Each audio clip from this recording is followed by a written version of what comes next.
चाहता हूँ कि लॉकडाउन में आप लोग अच्छे से होंगे और पढ़ाई कर रहे होंगे। चलिए आज हम लोग पढ़ते हैं बीएड सेकेंड ईयर का question, school, gender, school and society, इससे रिलेटेड ये क्वेश्चन है। ठीक है, इस टॉपिक को हम लोग अच्छे से डिटेल से बात करेंगे।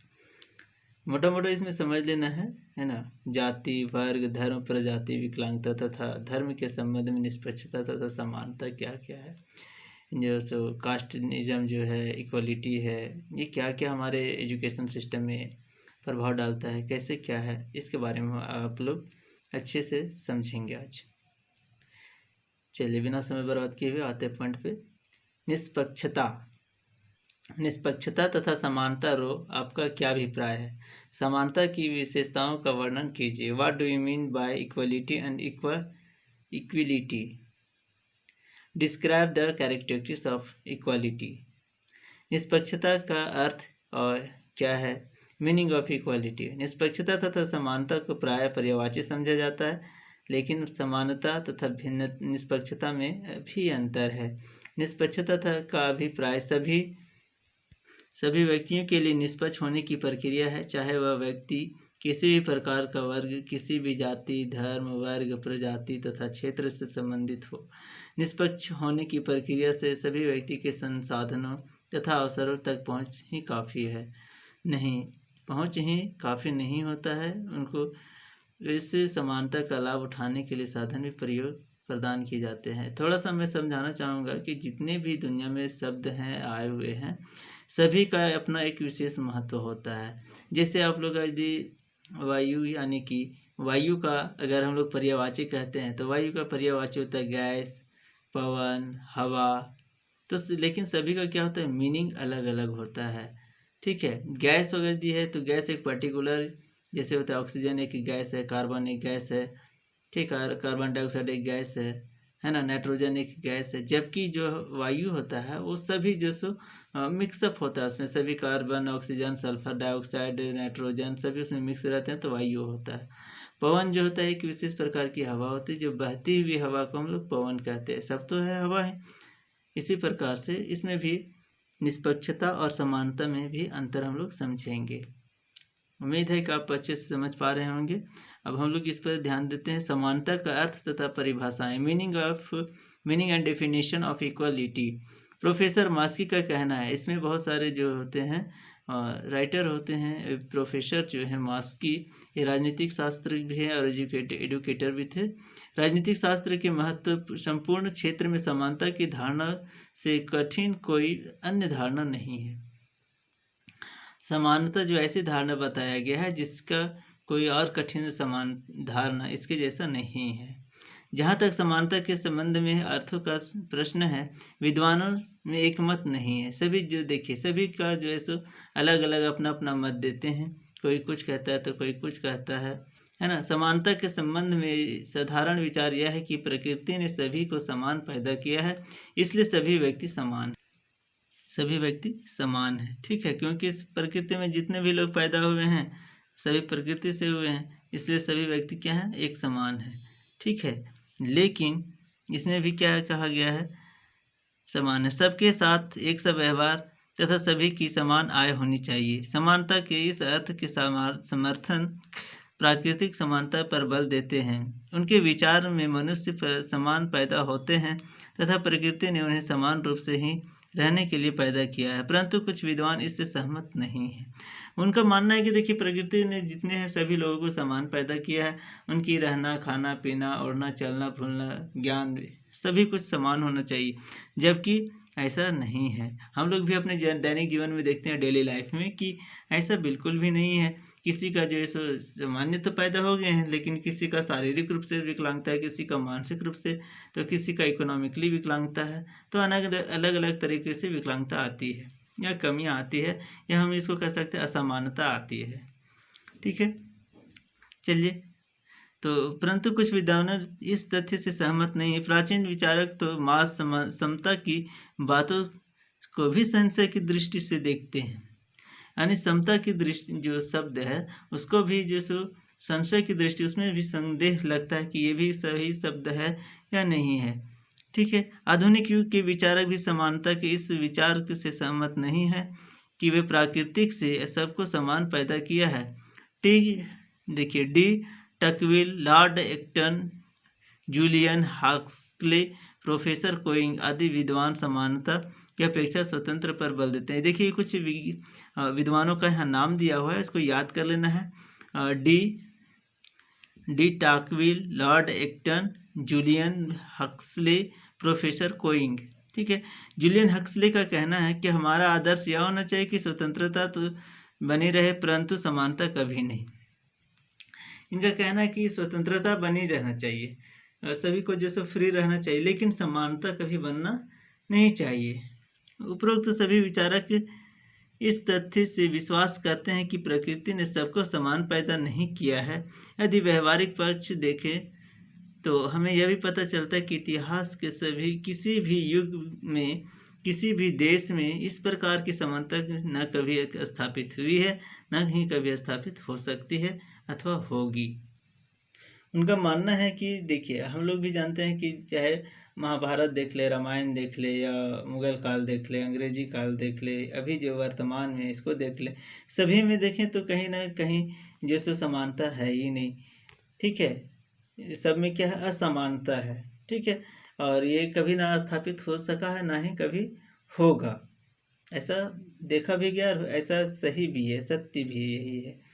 उनकी परिभाषाओं का जैसे बार्कर का कथन है, बार्कर ने अपने दृष्टिकोण से अलग कहा है। उन्होंने क्या कहा, समानता के सिद्धांत का यह अर्थ है कि अधिकारों के रूप में जो सुविधाएं मुझे प्राप्त है वही सुविधाएं उसी रूप में दूसरों को भी प्राप्त होंगी, तथा जो अधिकार दूसरों को प्रदान है वे मुझे भी प्राप्त होंगे। उनका कहना है कि देखिए जो यानी कि सभी को समान अधिकार प्राप्त होना चाहिए। जो सुविधा उनके लिए है, गाड़ी रोड में बस चल रही तो वो भी बैठ सकते हैं, तो हम भी बैठ सकते हैं। ठीक है, और हमारी जो सुविधा है वो भी यूज़ कर सकते हैं और उनका हम भी यूज़ कर सकते हैं। लेकिन यहाँ कहाँ तक ये सत्य है आप भी अच्छी तरह से जानते हैं। किसी का जैसे कि पर्सनल गाड़ी है तो उनका तो अधिकार है कि वो अपनी गाड़ी पर्सनल कार में वो जा सकते हैं, लेकिन दूसरों का अधिकार नहीं कि उसी कार में वो भी बैठकर जाएं। समानता के अर्थ की व्याख्या करते हुए प्रोफेसर लास्की का कहना है, नागरिक होने के नाते जो अधिकार अन्य व्यक्तियों को मिले उसी रूप में उसी सीमा तक वे अधिकार मुझे भी मिलना चाहिए। जे एन कोरी का कहना है कि समानता विचार का इस बात पर बल देती है कि सभी मनुष्य राजनीतिक रूप में समान होते हैं। राजनीतिक जीवन समान रूप से भाग लेने, अपने मताधिकार का प्रयोग करने, निर्वाचित होने तथा कोई भी पद ग्रहण करने के लिए सभी नागरिक समान रूप से अधिकारी होते हैं। यहाँ पर 4-5 जो है सो विद्वानों का 7 विद्वानों ने अपना अपना अलग अलग मत दिया है, लेकिन अगर जितना आपको याद है उसके अनुसार से आप क्या करेंगे, इसको लिखेंगे।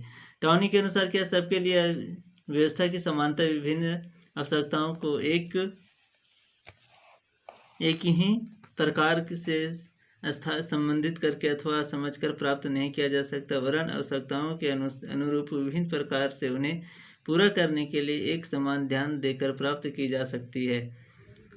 ठीक है, अप्पा दोराय इनका कहना है, क्या कहना है, यह उनका कहना है कि जब सब मनुष्य समान है वैसे ही गलत है जैसे ही यह कहना पृथ्वी समतल है।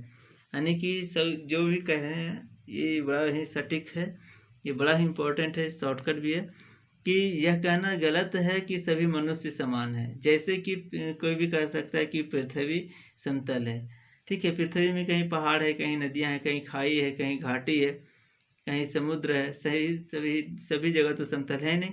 उसी तरह मनुष्य भी सभी मनुष्य समान नहीं है, उनके किसी न किसी रूप में से आपको भिन्नता जरूर मिल जाएगी। प्रोफेसर डी राफेल ने इसी बात को अपने ही शब्दों में व्यक्त किया है। समानता का तात्पर्य यह है कि ये सब लोग यह हक है कि उनकी मूलभूत मानवीय आवश्यकताओं की संतुष्टि अवश्य हो, और इसके अंतर्गत मानवीय क्षमताओं के विकास, उनके प्रयोग के अवसर को भी आ जाते हैं। प्रोफेसर जो है ये देखिए अलग विद्वान है। लास्की ने कहा है कि जब तक सब लोग एक आवास की सुविधाएं न मिल जाए तब तक किसी भी व्यक्ति को 20 कमरों वाले आलीशान भवन में रहने का कोई अधिकार नहीं है। ठीक है, जब तक सभी लोगों का जैसे घर नहीं मिल जाता है तब तक किसी को 20 कमरे वाला आलीशान मकान में रहने का हक नहीं है। लेकिन ये देखिए कहाँ तक सत्य है वो आप भी जानते हैं। ऊपर वर्णित समानता की परिभाषाओं के अध्ययन के आधार पर यह कहा जा सकता है कि सभी व्यक्तियों की सफल एक रूपता संभव नहीं है, परंतु समानता का सिद्धांत यह मांग करता है कि प्रत्येक व्यक्ति को अपने जीवन की आवश्यक आवश्यकताओं की पूर्ति के लिए आवश्यक अवसर प्राप्त होने चाहिए। कोई व्यक्ति अवसरों के समान अभाव के कारण किसी वस्तु को प्राप्त करने से वंचित न रहना चाहिए। सभी को अधिकार है कि किसी भी वस्तु को प्राप्त कर सके। उसके लिए जो जितना मेहनत करेगा उसको उतना मिलेगा, और जो नहीं करेगा उसको नहीं मिलेगा। यहाँ पे देखते हैं आगे हम लोग क्या है। उसके बाद है समानता के अर्थ का अभिप्राय क्या है। देखिए, जन्म, जात, धर्म, रंग, लिंग आदि के आधार पर विशेष अधिकार का अभाव। यहाँ पे देखिए, जन्म जिसके आधार पर होता है, जाति के आधार पर, धर्म के आधार पर, लिंग के आधार पर। जन्म के आधार पर यदि कोई रईस घर में पैदा हुआ तो उसका अधिकार ज़्यादा हो जाता है किसी भी चीज़ पे, और उसका अलग हो जाता है। जाति के आधार पर उच्च कोटि और निम्न कोटि में भी होता है। कोई उच्च कोटि में जन्म लिया है तो उसके परिवार में जैसा होता है उसका उस तरह से अधिकार होता है। धर्म में भी है, हिंदू धर्म में कोई जन्म लिया तो उसके अलग अधिकार होते हैं, और मुस्लिम में लिया तो उसका अलग, सिख ईसाई में सबका अलग अलग होता है। रंग, यदि कोई गोरा रंग का है तो उसका जो है सब विशेष अधिकार होता है, उसको सभी लोग अच्छे दृष्टि से देखते हैं। लिंग, यदि लड़की है और लड़का है तो लड़का को जो ज़्यादा प्रायोरिटी दिया जाता है, जबकि लड़की को कम दिया जाता है, उनका अधिकार भी कम कर दिया जाता है। इस वजह से पहले वाली वीडियो में हमने इसको अच्छी तरह से समझाया है, आप वहाँ जाके देख सकते हैं। बिना किसी भेदभाव के सभी व्यक्तियों के लिए समान अधिकार की व्यवस्था होनी चाहिए। सभी व्यक्तियों को अपना सर्वोत्तम विकास करने के लिए योग्य शासन के अवसर की उपलब्धता होनी चाहिए। व्यक्तियों की मौलिक आवश्यकताओं की पूर्ति के लिए योग्य अवसरों की समान आवश्यकता होनी चाहिए। देखिए, समानता के पक्ष में क्या लिखा हुआ है। Aspects of equality. जिस प्रकार से हम स्वतंत्रता के अर्थ को लेकर हम उसके दो पक्ष पाते हैं, उसी प्रकार समानता से भी संबंध में भी दो पक्ष हम लोग को देखने के लिए मिलते हैं। समानता के दो पक्ष हैं, कौन कौन से देखिए। समानता का नकारात्मक पक्ष और पॉजिटिव पक्ष, यानी negative aspects of equality and positive aspects of equality. समानता का नकारात्मक पूंजीवादी व्यवस्था की प्रतिक्रिया परिणाम मार्क्सवाद, साम्यवाद, समाजवाद। देखिए, ये वाद जो बड़ा इम्पोर्टेंट है, आपको इसको पार्ट यानी कि B.Ed पार्ट 1 में पढ़ सकते हैं। मार्क्सवाद क्या होता है, साम्यवाद क्या होता है, और समाजवाद क्या होता है, इसके लिए हम अलग से आपको वीडियो बना देंगे। तथा इसके संबंधित सिद्धांतों का आधार समानता की अवधारणा है। इसमें ऐसी समानता है कि बल दिया जाता है कि जिसमें सभी व्यक्ति समान हो। रंग, नस्ल, जन्म, जाति, धर्म, धन, लिंग आदि किसी भी आधार पर ना तो किसी व्यक्ति के साथ भेदभाव किया जा सकता है, ना ही कि किसी को अन्य आधारों से कोई विशेष अधिकार दिया जाए। साधारण शब्दों में नकारात्मक पक्ष में स्वतंत्रता का अर्थ यह है कि किसी भी व्यक्ति अथवा समूह को कोई विशेष अधिकार प्राप्त नहीं होना चाहिए। समाजवाद में जिस वर्ग विहीन समाज की स्थापना पर बल दिया गया है वह समानता की अंतिम अवस्था है। समानता का नकारात्मक पक्ष संपत्ति के अधिकार का प्रत्येक प्रकार से विरोधी है। अपने नकारात्मक पक्ष के समानता के पूरी तरह से स्वतंत्र का विरोध करती है, और इस पक्ष के समर्थकों का मानना है कि समानता तथा स्वतंत्रता दोनों विरोधी अवधारणाएं हैं जिन्हें एक साथ लागू नहीं किया जा सकता। समानता का नकारात्मक पक्ष एक ऐसे समानता का समर्थन करता है जिसमें किसी प्रकार के वर्ग ना हो तथा प्रत्येक व्यक्ति को समान माना जाए। आय के साधनों का वितरण इस प्रकार किया जाए जिससे कि सभी व्यक्ति अपनी आवश्यकताओं की पूर्ति कर सके तथा कोई भी व्यक्ति किसी दूसरे व्यक्ति का शोषण ना कर सके। शासक तथा शासित के अंतर को समाप्त करके एक ऐसी व्यवस्था स्थापित की जाए जिसमें ना तो कोई वर्ग तथा ना ही कोई व्यक्तिगत संपत्ति हो। इसका मानना है कि समाजवादी व्यवस्था में समानता को स्थापित किया जा सकता है। अभी तक हम लोग देखें कि नेगेटिव एक्सपेक्टेशन क्या था। अब हम लोग देखते हैं पॉजिटिव एस्पेक्ट क्या क्या रखा जाता है। समानता का सकारात्मक पक्ष प्रत्येक व्यक्ति को विकास करने के लिए उचित अवसर प्रदान करता है। उचित अवसर का अभिप्राय कदापि नहीं है कि सभी को समान अवसर प्राप्त हो अथवा समान अवसर की प्राप्ति हो। संभव नहीं कि व्यक्तियों की रुचियाँ, आवश्यकताएं, भावनाएं और योग्यताएं एक समान हो। ये भी सही बात है कि सभी को ज़रूरी थोड़ी है कि सभी का जो आवश्यकता है, रुचि है, योग्यता है, काबिलियत है, किसी का कौशल विकास है, तो सभी का जो अलग अलग होता है। किसी को यदि बुक पढ़ने में मज़ा आता है तो किसी को कहानी लिखने में, किसी को पेंटिंग बनाने में, तो किसी को मूर्ति बनाने में, किसी को खेलने में। सभी की अलग अलग रुचियाँ होती, कौशल अलग अलग होता है। ठीक है, तो उसके अकॉर्डिंग दिया जाता है। समानता का सकारात्मक पक्ष स्वतंत्रता को इसका विरोधी नहीं मानता। इसके अंतर्गत समानता अभिप्राय भेदभाव की मनाही है। समानता का अभिप्राय सभी को आर्थिक, सामाजिक और राजनीतिक रूप से समान करना कदापि नहीं है। यानी कि सभी को जैसे नहीं है कि आर्थिक रूप से है, सामाजिक रूप से है और राजनीतिक रूप से सभी को समान कर दिया जाए, ऐसा भी नहीं है। कारण कि जो बहुत मेहनत करके गए हैं, भाई कोई IAS IPS बन गया है, कोई साधारण आदमी का उसका आर्थिक और सामाजिक भी तो अलग अलग हो जाता है ना, उसको समानता कहाँ से कर पाएंगे। उसके बाद जो है प्रत्येक व्यक्ति को एक दूसरे व्यक्ति की शारीरिक तथा मानसिक असमानताएँ होती है, ये भी सही है। किसी का जैसे हिष्ट पुष्ट शरीर अपना, जैसे कोई खान पान पे अपना ध्यान देता है, योगा व्यायाम करता है, उसका अलग हो जाएगा। कोई अपना खेती बाड़ी करता है, उसका अलग हो जाएगा। कोई घर में रहेगा कोढ़ियागिरी करके, तो उसका अलग हो जाता है। किसी को हम ये इंडिकेट नहीं कर रहे, पर ये सही है। उसके बाद है आधुनिक, जिसमें सभी को आवश्यकताएं की पूर्ति होने तथा ऐसे अवसर भी उपलब्ध होते हैं जिससे व्यक्ति अपनी योग्यता तथा क्षमता का भरपूर प्रयोग कर सकता है। रूसो को समानता का समर्थन माना जाता है, परंतु इसके साथ साथ उसे स्वतंत्रता का भी समर्थक माना जाता है। रूसो रूसो बहुत बड़े जो फिलोसोफर थे, उनको जो है रूसो ने संपत्ति के अधिकार को लेकर समानता तथा स्वतंत्रता के मध्य संतुलन स्थापित करते हुए कहा कि कोई नागरिक इतना अमीर नहीं होना चाहिए कि दूसरों को खरीद सके तथा कोई इतना भी गरीब नहीं होना चाहिए कि वो अपने आप को बेचने के लिए बाध्य हो जाए।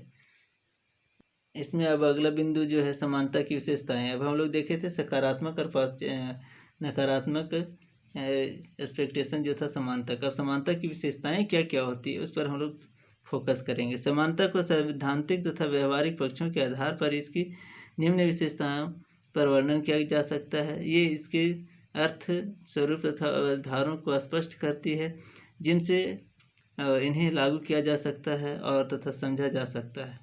इनकी जैसे स्वतंत्रता की महत्वपूर्ण विशेषताएं इस प्रकार है। देखिए अलग अलग है समानता का क्या क्या यहाँ पे विशेषताएं हैं, हम लोग एक एक करके। जैसे भेदभाव का अंत होना चाहिए, विशेषाधिकार अंत, समान अधिकारों की व्यवस्था, मौलिक आवश्यकताएं की पूर्ति, ये सब अलग अलग है। उत्पादन का वितरण तथा उचित विवरण, समानता का अर्थ संपूर्ण समानता, सुरक्षात्मक समानता, ये सब बहुत सारे हैं, तो हम लोग एक ही करके पढ़ते हैं। चलिए सबसे पहला जैसे भेदभाव का अंत, एबोलिशन ऑफ डिस्क्रिमिनेशन।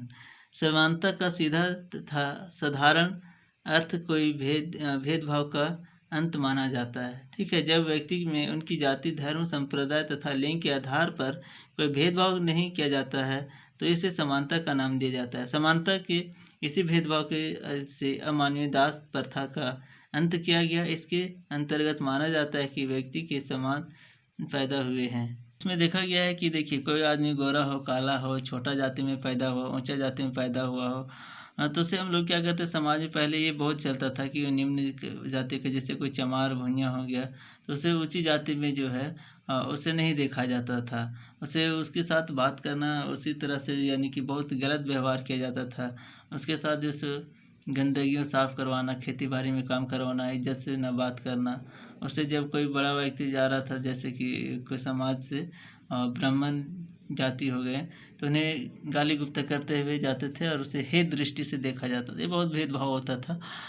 जैसे कोई काला है, कोई गोरा है, तो काले आदमी को जैसे हे दृष्टि से देखते हैं लोग, है ना। और जैसे कोई विकलांग है तो उसको अलग तरीके से देखते हैं। जाति धर्म के आधार पर भी देखा जाता है। कोई मुस्लिम है तो उसे हे दृष्टि से देखते हैं, कोई जैसे हिंदू जाति का उसे अच्छी दृष्टि से देखा जाता है। ये अलग अलग प्रकार की भावनाओं को पहले देखा जाता था, लेकिन ये धीरे धीरे अब समाप्त होते जा रही है। पहले जो था दास पर था, अपने यहाँ लोगों को रख लिया जाता था, उससे केवल काम करवाया जाता था, है ना। अगला है विशेषाधिकार। तो विशेषाधिकार में क्या होता है? Abolition of privileges. समानता के अधिकार के लिए आवश्यकता है कि किसी भी व्यक्ति का अथवा समुदाय को ऐसी सुविधाएं तथा अधिकार प्रदान न की जाए जो कि अन्य व्यक्तियों तथा समुदायों को प्रदान न की गए हो। इसके लिए इस माध्यम से राजतंत्रीय साम्राज्यवाद तथा उपनिवेशवाद अंतर्गत में विशेषाधिकार का अंत किया गया है। देखिए अभी जो इस विशेषाधिकार दिया जाता है, ये झारखंड से देखिएगा कि अभी जो है पॉलिटिकल में बहुत चर्चा चल रही है कि मुस्लिमों को नमाज पढ़ने के लिए स्पेशल से कमरा का आवंटन किया गया था, जो कि सरासर गलत है। यदि मुस्लिमों को दिया जाए तो हिंदुओं को भी दिया जाए, ईसाई को भी दिया जाए, क्रिश्चियन को भी दिया जाए, है ना, सिखों को भी दिया जाना चाहिए। केवल मुस्लिम को ही क्यों? ये विशेषाधिकार उसको नहीं देना चाहिए, ये सरासर गलत है। ठीक है, तो इसके लिए जो है तो इसी प्रकार से देखिए विशेषाधिकार किसी एक आदमी को नहीं दिया जाना चाहिए, एक समुदाय को नहीं दिया जाना चाहिए। अगर उसको दे रहे हैं तो सभी को दीजिए और नहीं तो फिर किसी को मत दीजिए। ठीक है। समान अधिकार की व्यवस्था, प्रोविजंस ऑफ इक्वल राइट्स। समानता का अधिकार जहाँ भेदभाव की मनाही से लिया जाता है, वहीं समानता का अर्थ समान सुविधाओं का प्रावधान करने से भी लिया जाता है। इस विचार के अनुसार एक नागरिक को जो अधिकार प्रदान किए जाते हैं अन्य सभी को लिया जाता है। इस विचार के अनुसार एक नागरिक को जो अधिकार प्रदान किए जाते हैं अन्य सभी को भी वैसे ही अधिकार प्रदान किए जाने चाहिए।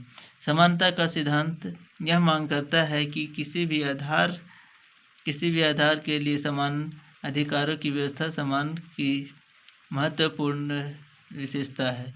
मौलिक आवश्यकताओं की पूर्ति, फुलफिल ऑफ बेसिक नीड्स। जीवन की मौलिक आवश्यकताओं की पूर्ति प्रत्येक मनुष्य के लिए आवश्यक है।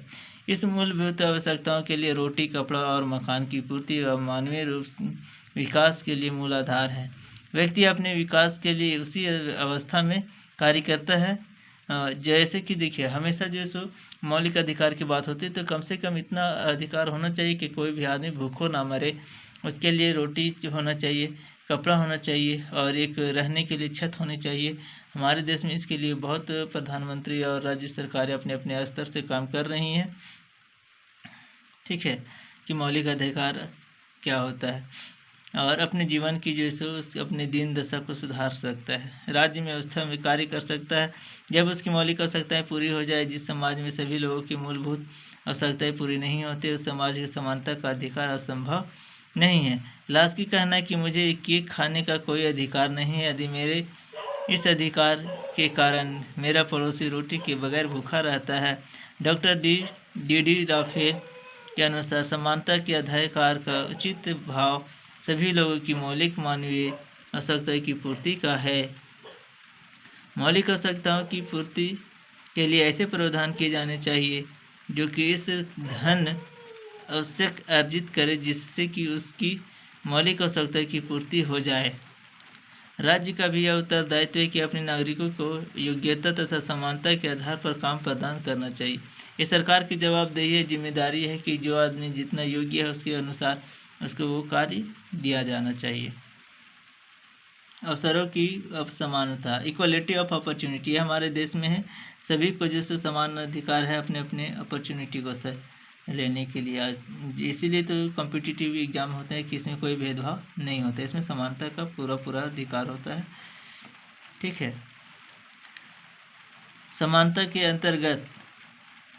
अंतर्गत व्यक्ति को अपने विकास के लिए समान अवसर उपलब्ध करवाए जाते हैं। किसी भी व्यक्ति को अपने विकास के लिए अपेक्षा व्यवसाय, नौकरी आदि के क्षेत्र में न तो कार्य करने से रोका जाता है, न ही किसी को अन्य अपेक्षा अवसर प्रदान किए जाते हैं। प्रत्येक की तरह अवसर सभी नागरिकों को समान रूप से प्राप्त होने चाहिए, जिन अवसरों का लाभ उठाकर व्यक्ति अपना विकास करने में सफल हो सके। उत्पादन तथा वितरण का उचित विवरण, proper distribution, meaning of production and distribution. समानता को तब तक स्थापित नहीं किया जा सकता है जब तक कि व्यक्तियों को आर्थिक गतिविधियों पर अंकुश न लगाया जाए। राष्ट्रीय आय के उत्पादन तथा वितरण के संसाधनों का बंटवारा इस प्रकार किया जाना चाहिए जिससे कि राष्ट्र का धन कुछ ही हाथों में केंद्रित न होने पाए। समानता के लिए आर्थिक समानता अद्यपि आवश्यक नहीं है, परंतु आर्थिक विषमता को करना इसके लिए आवश्यकता है। देखिए, हमारे सरकार ने क्या किया है कि कोई आदमी इतना भी अमीर ना हो जाए कि वो अपने गरीबों के लिए बहुत कष्ट हो जाए। इसके लिए क्या किया, टैक्स इसीलिए दिया जाता है ताकि जो सो अमीरों का पैसा गरीबों के बीच में बांटा जा सके। अमीरों के पास इतनी शक्ति होती है, उनके पास इतना धन होता है कि वो अपना गाड़ी बंगला आने जाने की सुविधाएं कर सकता है, लेकिन गरीब के लिए नहीं होता। इसलिए क्या किया जाता है कि अमीरों के पैसे से फ्री में स्कूल खोला जाता है, सरकारी स्कूल, फ्री में जो सो सरकारी हॉस्पिटल्स बनाए जाते हैं और बहुत सारी सुविधाएं जो सो सरकार जो है करवाती है। तो करवाती किसके पैसे से, वो अमीरों के पैसे होते हैं, ठीक है, जो टैक्स के रूप में वसूली किया जाता है। जितने भी पुलिस होते हैं, वर्कर्स होते हैं, सभी जो होते हैं वो बिजनेस के, यानी कि जो बड़े बड़े व्यक्ति होते हैं जिनके पास ज़्यादा पैसा होता है, उनकी टैक्सेस से ही ये सारे कार्य किए जाते हैं। समानता का पूर्ण और समानता नहीं, equality does not means total equality. समानता का यह अधिकार कदापि नहीं कि क्षेत्रों में सभी को समान बना दिया जाए। ऐसा नहीं संभव है, नहीं है कि भविष्य में ऐसा हो पाए, दिखाई देता है। पूर्ण समानता तो प्राकृतिक से विशेष नहीं हो सकती, ठीक है। समाज में रहने वाला व्यक्तियों में केवल प्राकृतिक भिन्नता ही नहीं वरन अन्य भी बहुत सारी भिन्नताएं हैं। ऐसे स्थिति में पूर्ण समानता की संभावना नहीं हो सकती। इसलिए समानता का अभिप्राय एक जैसी आवश्यकताओं के व्यक्तियों के साथ है, जो एक जैसा व्यवहार होना चाहिए। देखिए, ये तो कभी हो ही नहीं सकता है कि नहीं कभी इतिहास में हुआ है, नहीं वर्तमान में हो सकता है, नहीं फ्यूचर में होगा। कि देखिए, सभी का जैसे योग्यता, कौशल और सभी का जैसे मानसिक क्षमता सभी का अलग अलग होता है। किसी का पढ़ाने में मजा आता है, किसी को लिखने में, भी हमने बताया था। उसी तरह से सुरक्षात्मक भेदभाव का प्रावधान, प्रोविजंस ऑफ प्रोटेक्टिव डिस्क्रिमिनेशन।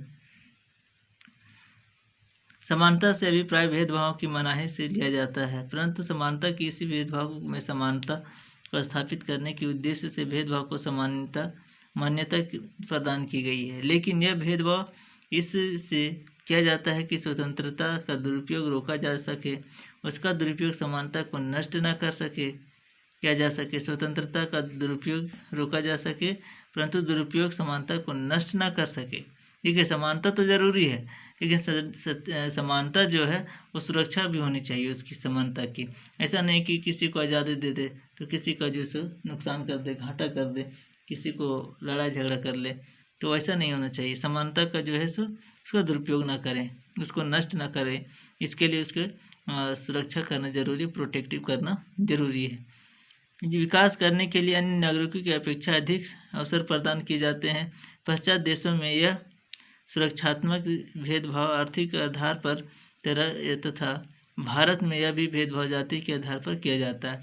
देखिए, भारत में पहले भी अभी भी जाति के आधार पर अभी जैसे होता है, ऊंची जाति के निम्न जाति के, इसीलिए यहाँ पे जैसे आरक्षण है, तो आरक्षण भी ये दर्शाता है कि जातीय भेदभाव के कारण ही आरक्षण दिया जा रहा है। ST quota, SC quota, OBC, लड़कियों को फ्री में जो सो फॉर्म भरने के लिए, उनको आने जाने के लिए विशेष, कभी भी आप देखेंगे कि बस में सफ़र करेंगे तो लिखा रहता है महिलाओं के लिए आरक्षित, महिलाओं के लिए, कहीं नहीं देखिएगा कि पुरुषों के लिए।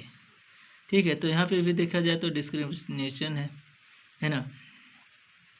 उसके बाद क्या है, कानून और शासन। देखिए, अब कानून क्या यहाँ पे है, तो कानून शासन जो है सो हमारा देश का कैसा है, तो देखते हैं थोड़ा सा एक नज़र। समानता की इस वैधानिक स्थिति के में इस कानून के द्वारा ही स्पष्ट किया जाता है कि समानता को पूर्ण रूप से तब तक लागू नहीं किया जा सकता जब तक कि प्रत्येक व्यक्ति को कानून के समक्ष समान न माना जाए। कानून संरक्षण की भी समान रूप से लागू किया जाए। शासन की इस आधार की किसी व्यक्ति अथवा समूह की इच्छा के स्थान पर कानून होना चाहिए। उन लोगों पर भी समान रूप से कानून लागू होने चाहिए। जो कानून का निर्माण करते हैं उन्हें कानून करते हैं, उन पर कानून भी लागू होना चाहिए तथा उनकी व्याख्या करते हैं तथा सभी संभव हो सके तो यदि देश में कानून शासन हो। देखिए, ये कानूनी तो सभी को भी पता है कि सभी पर कानून लागू होता है। अगर 1 सेकेंड के लिए, 1 मिनट के लिए भी कानून हटा दिया जाए तो बहुत कुछ बदल जाएगा। इसलिए कानून के अनुसार ही होगा, रूल्स ऑफ लॉ। उसके बाद इसका कंक्लूजन हम लोग देखते हैं कि फाइनली इससे क्या फ़ायदा है, क्या नुकसान है, इसका क्या निर्णय हम लोग निष्कर्ष निकालते हैं। समानता की विशेषताओं का अध्ययन करने के पश्चात यह निष्कर्ष निकलता है कि स्वतंत्रता के पश्चात मानव कल्याण की अवधारणा के रूप में समानता को महत्वपूर्ण योगदान दिया गया है। जहाँ स्वतंत्रता ने मानवता को निरंकुश राजतंत्रों के शोषण से मुक्त करवाया है, समानता ने मनुष्य को पूंजीवाद के निकालने में सहायक की है। स्वतंत्रता ने व्यक्ति के सभी पक्षों में राजनीतिक पक्ष का अधिक विकास किया, तो समानता ने व्यक्ति के सामाजिक आर्थिक पक्ष में विकास पर बल दिया। स्वतंत्रता की अवधारणा ने राज्य तथा समाज के प्रभावशाली वर्ग को अधिक प्रभावित किया है, तो समानता की अवधारणा ने समाज तथा राज्य के मध्यम तथा निम्न वर्ग को अधिक प्रभावित किया है। लोकतंत्र की स्थापना के लिए हम जिन आधारभूत सिद्धांतों की आवश्यकता पर बल देते हैं, उनमें समानता अत्यधिक महत्वपूर्ण अवधारणा लोकतंत्र की समाजवादी अवधारणा आधार प्रदान करने का श्रेय समानता को ही जाता है। अंत में कहा जा सकता है कि विशेषाधिकार अभाव के सभी के लिए समान अधिकार की व्यवस्था, अवसरों की उपलब्ध, मानवीय जीवन की मौलिक आवश्यकताएं की पूर्ति तथा सभी तरह के भेदभावों की समाप्ति के समानता की आवश्यकताएं हैं। देखिए, समानता पे हम लोग देख ले कि देखिए जितना भी है लोगों को, सभी को समानता तो होनी चाहिए, लेकिन उसका स्वतंत्रता होनी चाहिए, लेकिन उसका दोहन नहीं होना चाहिए, उसका मिसयूज नहीं होना चाहिए। समानता का मतलब है कि सभी को समान रूप से रखना चाहिए, देखना चाहिए उसका अधिकार। और हम लोग एक यदि शॉर्टकट में इसको हम लोग देखें तो समानता का जैसे भेदभाव, यानी कि भेदभाव का अंत हो गया। ये नहीं कि जाति लिंग भेद, स्त्री है तो उसका थोड़ा ज़्यादा हो जाता है इम्पोर्टेंस, लड़का है तो कम हो गया जाति के धर्म पे, इस पर नहीं होना चाहिए विशेषाधिकार। ऐसा नहीं है कि 2 अलग अलग लोग हैं तो उनका जैसे अलग अलग अधिकार दिया जाना चाहिए, भिन्न होना चाहिए, समान अधिकार होना चाहिए, मौलिक आवश्यकता की पूर्ति होना चाहिए, अवसर की समानता होनी चाहिए जो हमारे देश में है कि सभी लोग कोई भी कंपटीशन की तैयारी कर सकता है, किसी में भी वो जा सकते, सभी के लिए समान अवसर हैं जो उसके लिए योग्य हैं। उत्पादन तथा वितरण की उचित होना चाहिए, सभी के लिए जो उत्पादन के लिए होना चाहिए और उचित वितरण होना चाहिए। ये नहीं कि अगर राशन कार्ड मिल रहा है राशन तो किसी को 50 kg, किसी को 10 kg, ऐसे भी नहीं होना चाहिए। समानता का पूर्ण समानता होना चाहिए, ठीक है। उसके बाद सुरक्षात्मक भेदभाव भी नहीं होना चाहिए, कानूनी रूप से सही होना चाहिए। और अंत में हम लोग निष्कर्ष इंक्लूजन देख ही लिए। चलिए, बहुत बहुत धन्यवाद। और ये BEd सेकेंड ईयर के लॉन्ग क्वेश्चन में ही आएगा और बहुत ही इंपॉर्टेंट है, very very important. Thank you. यदि वीडियो ज़रा से भी अच्छा लगे तो लाइक कीजिए, शेयर कीजिए और अपने दोस्तों को से भी सब्सक्राइब करवाएं। धन्यवाद।